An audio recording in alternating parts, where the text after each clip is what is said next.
Hi everyone, welcome to another edition of the DJ Roscoe Sports Show for this Thursday, September 12th, 2024, coming live from Glacial State here in Dallas, Pennsylvania. If it's Thursday, it must be the minimum sports talk right here on DJ Roscoe Sports Show. Very happy with you once again. We got a lot of great stuff to talk about. It's week 2 of the NFL, so hallelujah, hallelujah, hallelujah, hallelujah, more football. So we're very excited about that. Also, the Yankees came off a nice extra innings, 4-3 comeback victory in the 11th inning. Last night against the Royals, take 2 out of 3 in that series. They start a big 4-game series at home at Yankee Stadium in the Bronx, New York, against their hated rival, the Boston Red Sox, starting tonight at 7 o'clock on Fox. Then tomorrow night on Apple TV on Friday, and then Saturday and Sunday on the YES Network at 1 o'clock and 1:35 respectively. Also, the New York Mets right now are clinging to the final wildcard spot with a 1-game lead after a nice comeback win when it looked like they were about to get no-hit by the stinky Toronto Blue Jays. Francisco Lindor keeps doing what he normally has been doing all year long. It wasn't for Ohtani, going 50-50 with 50 homers, 50 stolen bases, on track to do that. First player ever, Lindor would be the MVP. So Lindor has came through in the clutch. Then Francisco Alvarez, their catcher, did some big stuff, and Alonso's doing well. And the Mets, the little engine no one expected anything out of, they have a 1-game lead over the Atlanta Braves for the last wildcard spot. So they're doing well. The Phillies are doing well. They just swept the Tampa Bay Rays. Both the Mets and Phillies are both off tonight, but the Phillies, best record in baseball once again. They're 30 games over 500 at 88-58, looking like they're definitely going to win the division title this year. See what they can do if they can make another magical playoff run. But the Yankees playing pretty well. They finally called up the Martian, Jason Dominguez. Hallelujah. And they stopped having Clay Holmes close. So it's the definition of insanity. He's repeating the same thing over and over again. The thing was to be a different outcome. And lately they've been having Luke Weaver be the closer, Dream Weaver, and he's doing a great job being a lights-out closer for the Yankees and doing a good job. And Clay Holmes was a little shaky pitching in the 7th inning at a 1-run game after Soto hit a big 2-run homer after he hit his foot. Soto now has 100 RBIs, 39 homers, 1 away from his first 40 home run season. So him and Judge both have over 100 RBIs now, and Judge a little bit of slump home run wise, but still looks like he's going to win the American League MVP. So and Paul Skeens keeps pitching out of his mind. Should be Rookie of the Year for the Pittsburgh Pirates. So he's 10-2, like a 2-something ERA. Got a win the other night for the Pirates. So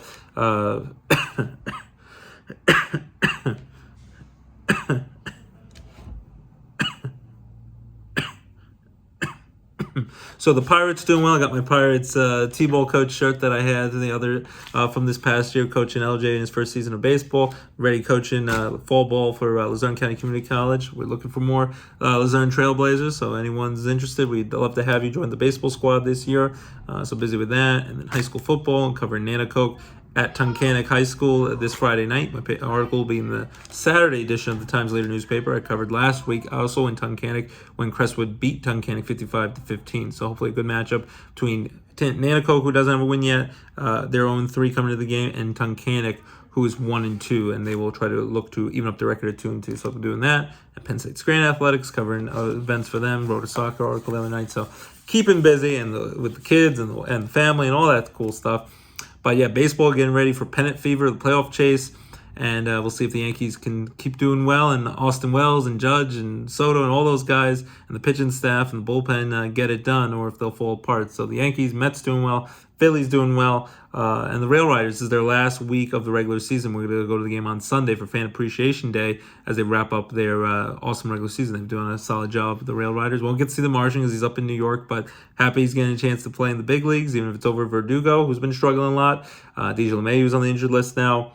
John Birdie's back for the Yankees, but yeah, get to see the Rail Riders one more time. The kids love going to the bouncy house there and all the ballpark food and treats and all that. So baseball is exciting as we get closer to the playoffs. Basketball and hockey will be back before you know it. Football, Notre Dame had a big upset loss against them to Northern Illinois in their home opener at Notre Dame. They lost 16-14. Shocking loss after paid them like $1.4 million for a small school to come, and usually you easily win those games. Instead, Northern Illinois crushed them. We'll see with the expanded 12-team playoff, that means they have no chance at making it or not, or they'll get a chance later on. They will try to bounce back and lick their wounds. They're going to go on the road and play at Purdue this Saturday on... what do we have here? Yeah, they're playing at Purdue this Saturday on CBS at 3:30 p.m., so check that out. Penn State has a bye week. They survived their upset attempt by Bowling Green. Bowling Green almost beat them. Penn State ended up winning that game much closer than it should have been by a touchdown, but Penn State improves to 2-0. They have the bye week. They'll have the week off before they get back in action next week. And then the backyard brawl at the Pittsburgh Steelers home stadium with the Pitt Panthers and West Virginia Mountaineers. Big time rivalry will also be on Saturday. So some friends of mine are going to that game. So hopefully that'll be a good time as well. So that's a lot of stuff with college football. Is exciting. And now, it's late great Heath Ledger and as the Joker in the Dark Knight says, and here we go. Week 2 of the NFL season is upon us, and it starts off tonight in a big way at a big-time AFC East division rivalry game for the first Thursday night football game on Amazon Prime Video. Hopefully we don't have any buffering issues with our Amazon Prime like we sometimes do when we watch the Yankee games or football games on there. But the 1-0 Buffalo Bills, who survived the big-time upset by the Arizona Cardinals, Kyler Murray and company, Arizona almost upset them, and James Conner and company. They won that game late with Josh Allen after losing his star receivers in the offseason with Gabe Davis and, of course, Stephon Diggs to the Houston Texans. And now the Bills take on the Miami Dolphins, who they've edged out for the division title last year when it looked like the Dolphins were going to win the division title. Tua got his big bucks, just like Dak Prescott just did and CeeDee Lamb did.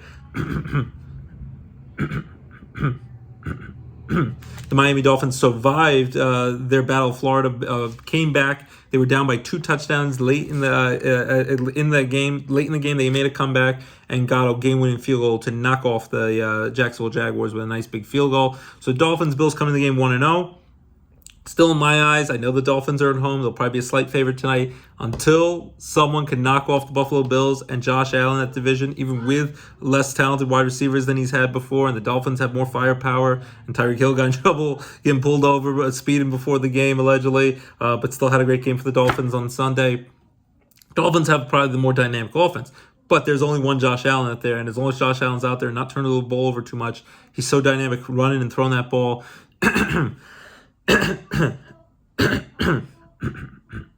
So I'm going to give the Buffalo Bills the advantage here. I think it's going to come down to the very end, but I think Nana Fran's Bills are going to go on the road and beat the Miami Dolphins once again, 27-24, and the Dolphins still can't beat the Buffalo Bills, who are just their nemesis, and until they can prove it on the field, I'm going to go with Buffalo, 27-24 tonight.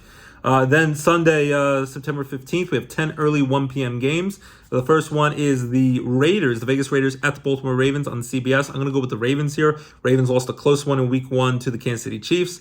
Likely had his toe step on the out of bounds sign, or else they would go for 2-point conversion and try to go for the win against the Kansas City Chiefs, and you would have liked their chances. But Derrick Henry and Lamar Jackson possibly pounding the ball from the 2-yard line for the 2-point conversion. But I'm going to say the Ravens here bounce back at home in their home opener. They'll beat up on a mediocre Raiders team. Ravens, I'll go 34-17. They double up the Raiders. Ravens tie up their record at 1 apiece. The second game, LA Chargers, who won their game this past week against the Raiders in a close game in Jim Harbaugh's debut as the Chargers head coach. Chargers at the Carolina Panthers on CBS at 1 o'clock. I'm going to go with the Chargers to win bigly here. I think the Panthers still stink. Bryce Young, it's still yet to be determined if he's the real deal or a bust. His then 1 pick the year before.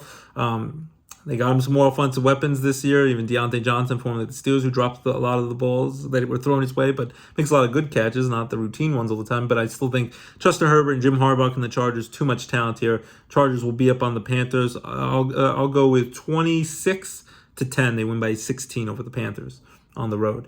Then 1 o'clock on Fox, we're gonna have the New Orleans Saints, who had a nice victory this past week, beating up on the Carolina Panthers, and Derek Carr and company and the Saints did a good job, but against a stinky Panthers team, so that's not saying much. They'll go on the road to play the Dallas Cowboys.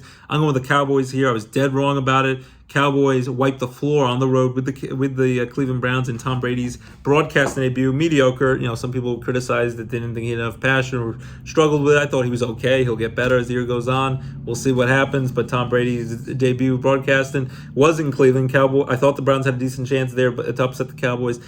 Dak Prescott got signed. CeeDee Lamb got signed. So all that's taken care of. Ezekiel Elliott's even back in Dallas. He pounded the ball in at the goal line. I think the Cowboys crushed the New Orleans Saints here.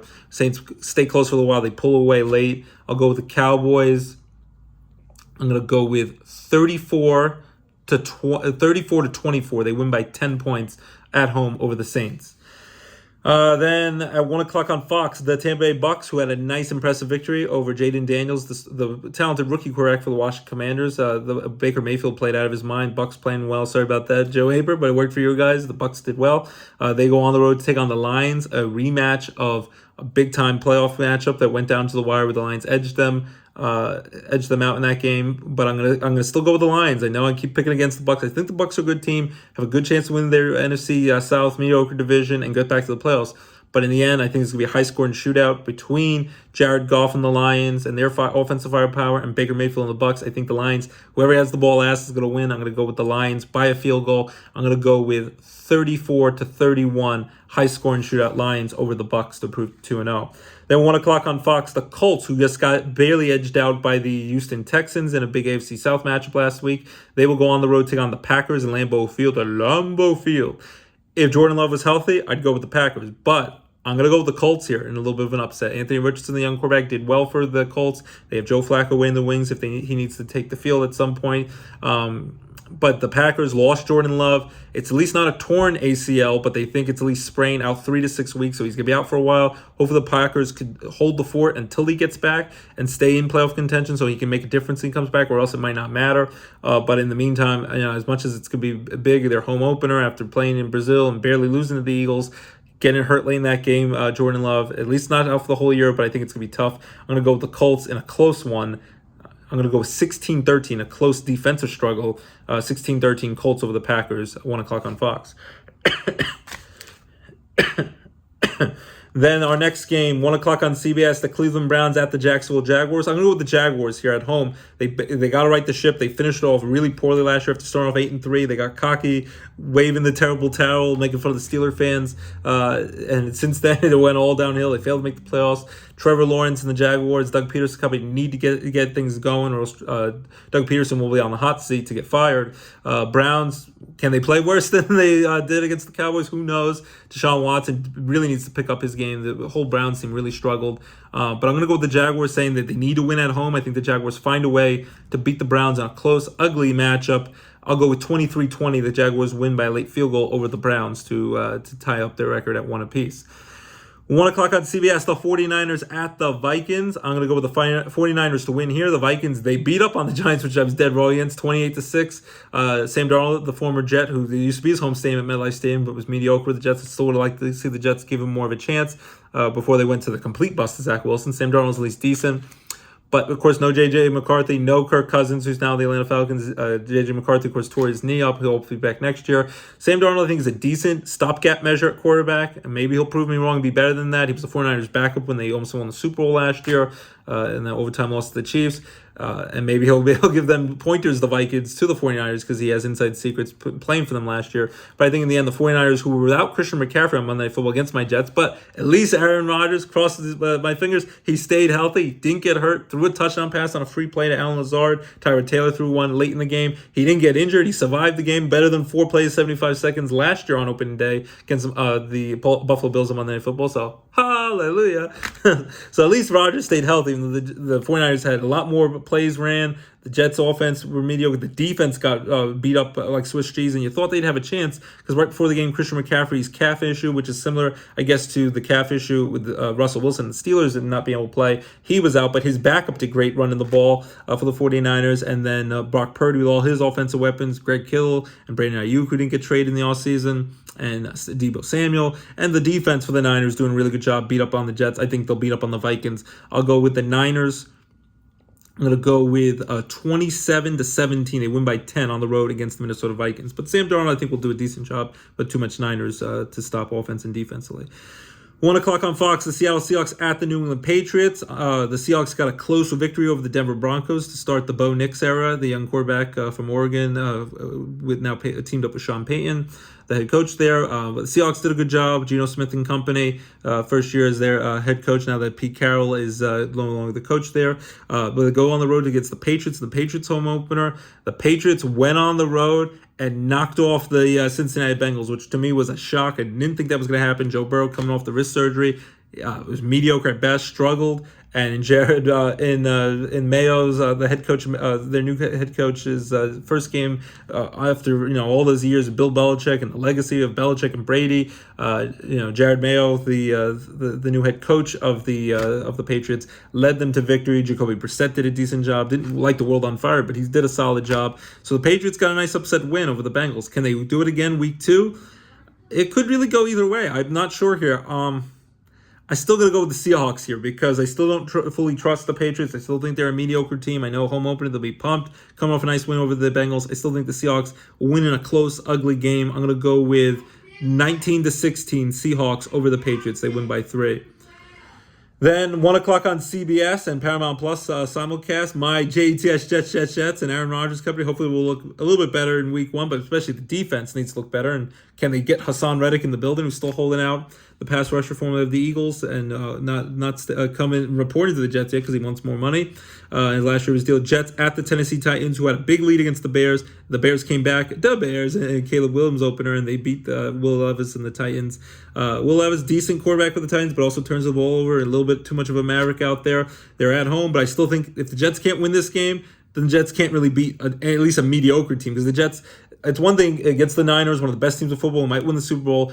On the road, Aaron Rodgers' first game after all that time off with the Achilles injury, they were going to be rusty. They didn't play at all in the preseason, Aaron Rodgers, and a lot of the Jets star players didn't play at all. But the Jets' defense needs to improve. The offense needs to look crisper, and this is the game to do it. On the road against the Titans, it doesn't have to be a blowout, but it needs to be a substantial victory, sound victory, because Robert Saleh is also going to be on the hot seat soon. So will Joe Douglas and the Jets front office.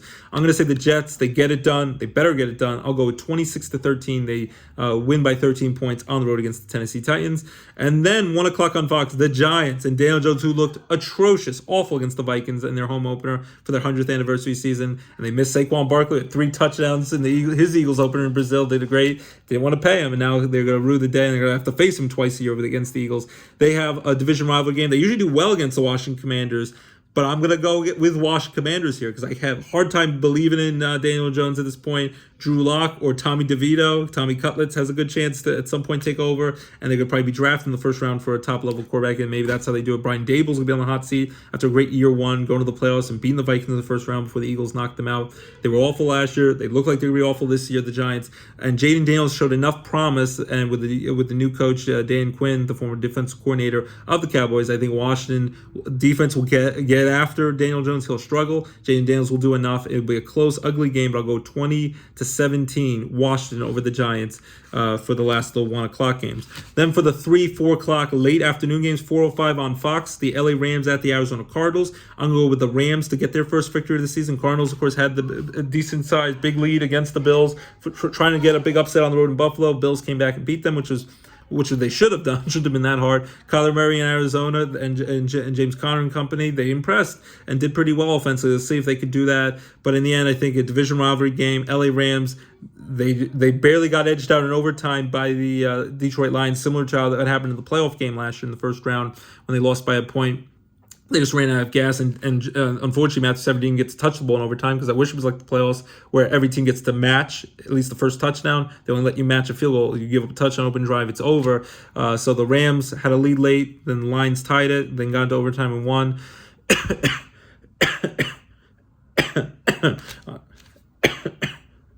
Scoring touchdown and opening drive. I think the Rams will get it done against Arizona. They just ran out of gas late in that game. Rams look like a solid team. Cooper Kupp looks like the Cooper Kupp of old. Unfortunately, their other star receiver, who was Rookie of the Year last year, he got hurt. Hopefully, he'll be back soon. I'm going to go with the Rams beating the Cardinals.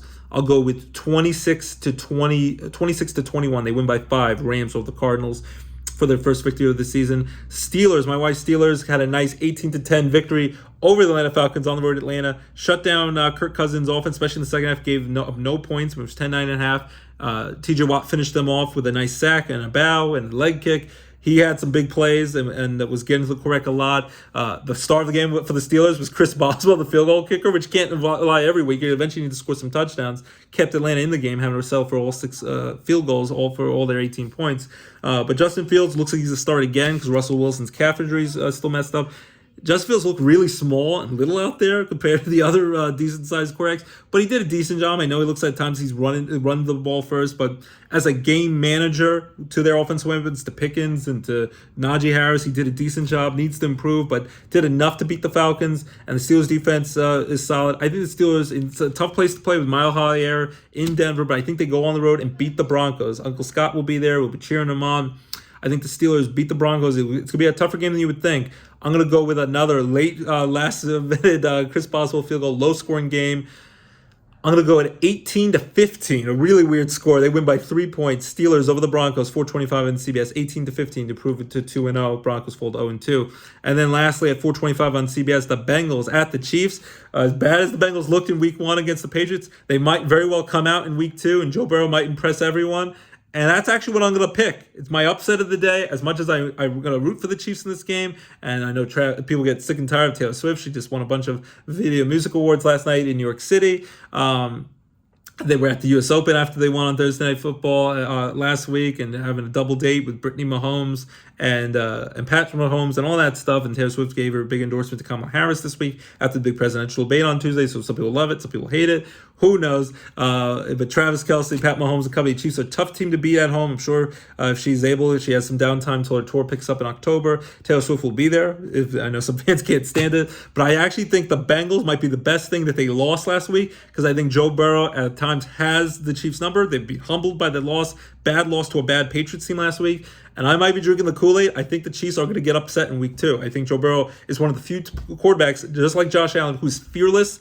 Fearless of the Chiefs and Pat Mahomes, and he's going to go on the road. And I think it's going to be a close battle up until the very end. Might even go to overtime. I'm going to go with the Bengals and Joe Burrow in their first win of the year, upset the Chiefs. I'll go with 27-24. They win on a late field goal. Bengals over the Chiefs, upset of the day. Then on Sunday Night Football, 8:20 p.m. on NBC, a simulcast on Peacock, the Bears, who are 1-0 coming back for beating the Tennessee Titans. Caleb Williams looked okay in his first game, got better later on. The defense did a solid job, but it wasn't great in his first game. I'm sure he was nervous, but they beat the Titans last week. They're 1-0 at the 1-0 Houston Texans, who barely beat the Colts last week, with C.J. Stroud in year number 2 after a great rookie year, and all the offensive weapons with Stephon Diggs and company. This is going to be a tough matchup. I'm going to go with the Texans here. I think the Bears, Caleb Williams will continue to play well, but at times he'll make rookie mistakes. The Bears lose a close one. It's close for a while. Texans pull away late. I'll go with Texans win 30-20. They win by 10 points over the Bears on Sunday Night Football to improve to 2-0, and the Bears fall to 1-1. And then last but not least, Monday Night Football on ESPN, 8:15 p.m. The Atlanta Falcons, who are 0-1 after losing the Steelers, at the 1-0 Philadelphia Eagles, who beat the Packers in Brazil in a close game. In Philadelphia for the Eagles home opener. I think they're also going to retire Nick Foles, who led the Eagles to their one and only Super Bowl victory against Tom Brady and the Patriots a few years ago. You'll see Jason Kelce, who does Monday Night Football coverage, doing a good job, along with Joe Buck and Troy Aikman and company. They're going to retire Nick Foles' number, rightfully so, number 9, even though he was only there for a few years. They did a great job leading the Eagles to their Super Bowl victory, and their statue with the Philadelphia Shuffle with him and Doug Peterson they have outside the Lincoln Financial Field. Eagles home opener. The Philly fans are going to be pumped. They're going to be excited. They'll be tailgating for many hours. So if they don't win, it might be bad. It might be Santa Claus all over again when Philly fans aren't happy and they don't win. But I think Philly fans will be pumped, and they're going to get it done. Kirk Cousins, I'm sure, will do a decent job. Was a little rusty in his first game. Gets a good Steelers defense. I think the Falcons will continue to improve. They'll give the Eagles some fits. They'll keep it close for a while, but the Eagles will pull away late. I'm going to go with the Eagles, 34-24. They win by 10 points in their home opener, and a cool retirement ceremony for Nick Foles, the Super Bowl champion, correct, of the Eagles on Monday Night Football. 34-24, Eagles over the Falcons.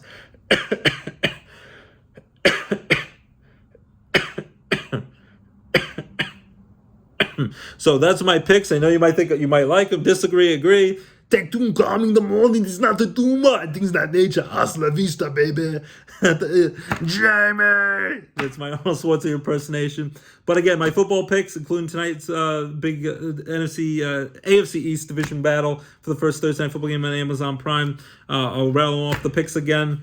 Love to hear you agree or disagree. Put them also up on Sunday for the on Sunday night football for the Sunday night football games for the Sunday football games Sunday morning. But here's my picks once again. I'll rattle them off. Bills over the Dolphins on Thursday Night Football. Ravens over the Raiders. Chargers over the Panthers. Cowboys crush the Saints. Lions over the Bucks in a close one. Sorry, Joe Aber. Colts over the Packers without Jordan Love. Jaguars over the Browns. My buddy Dennis Torrell will be happy with that. 49ers over the Vikings. Seahawks edge the Patriots. The Jets, my Jets, better JETS Jets beat the Titans.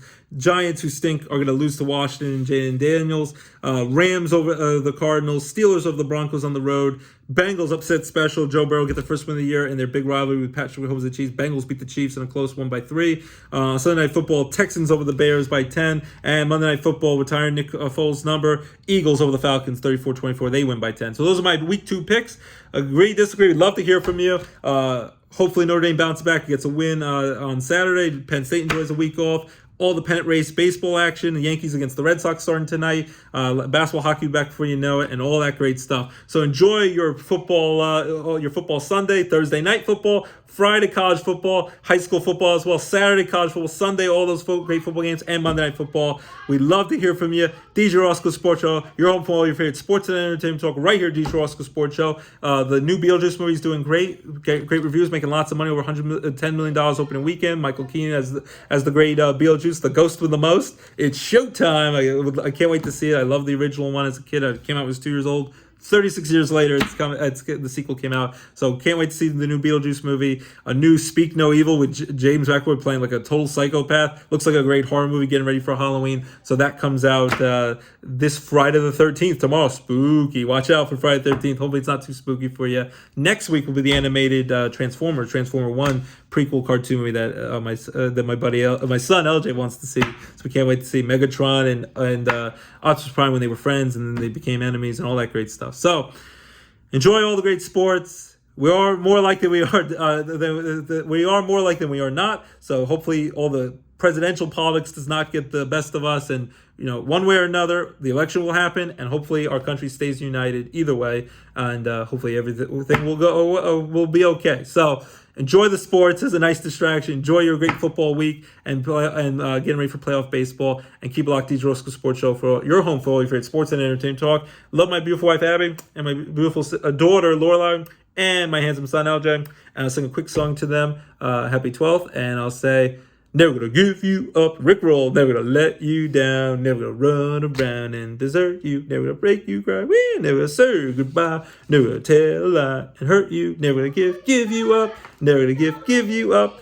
All right, well, that's our show. Hope you have a great week and enjoy the football. And we'll be back next week for week 3 and more great football action and predictions. Keep it locked, DJ Roscoe Sports Show, your home for all your great sports and entertainment talk right here on the DJ Roscoe Sports Show. Beetlejuice. Oh no, I said it 3 times. He's gonna come here and get me. Ah!